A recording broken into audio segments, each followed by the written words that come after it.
Israel Gaza युद्ध में अब तक मरने वालों की संख्या 3,500 को पार कर चुकी है, लेकिन इसमें और कितनी जाने जाएंगी अभी ये कहना मुश्किल है, क्योंकि युद्ध तेज हो रहा है और इजराइल ने अल्टीमेटम दिया है कि वो जल्द ही टैंक्स और ग्राउंड ट्रूप्स के जरिए गाजा पट्टी पर चढ़ाई करेगा। इस वक्त मैं मौजूद हूं उस फराह इलाके में जहां पर आतंकी घुसे और उन्होंने इन कॉटेजेस को तोड़ा और यहीं से इजराइल के इतिहास में एक नई युद्ध की शुरुआत करने के लिए वो निशान छोड़े, जिसके कारण इजराइल को गाजा पट्टी इलाके में बम्बारमेंट ही नहीं करनी पड़ी, लेकिन अब हमले की तैयारी की जा रही है ग्राउंड ट्रूप्स और टैंक के जरिए। एयर स्ट्राइक लगातार जारी है और ये वही इलाका है जिसमें घुसकर ना सिर्फ कॉटेजेस में रह रहे लोगों को मारा गया, उनके घर तोड़े गए, लेकिन कई लोगों को बंधक भी बनाया गया है और वही बंधक अब इजराइल के लिए ज्यादा चिंता का कारण बने हुए हैं, क्योंकि बॉर्डर क्रॉस कर आए हमास के लोगों ने, हमास के आतंकियों ने सबसे पहले हमला इसी बॉर्डर से सटे हुए, एकदम बॉर्डर के साथ चिपके हुए इन कॉटेजेस वाले इलाके में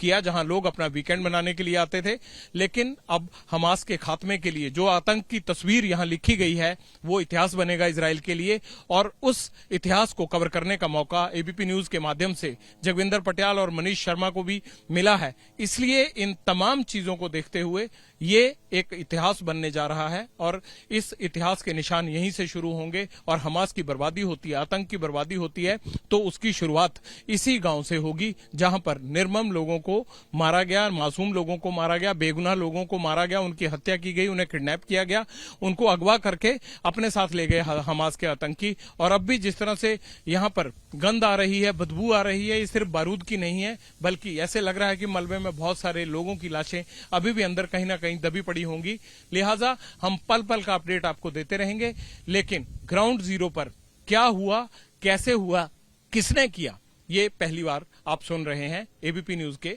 माध्यम से। कैमरामैन मनीष के साथ Jagvinder Patiyal, ABP News, Gaza Israel border.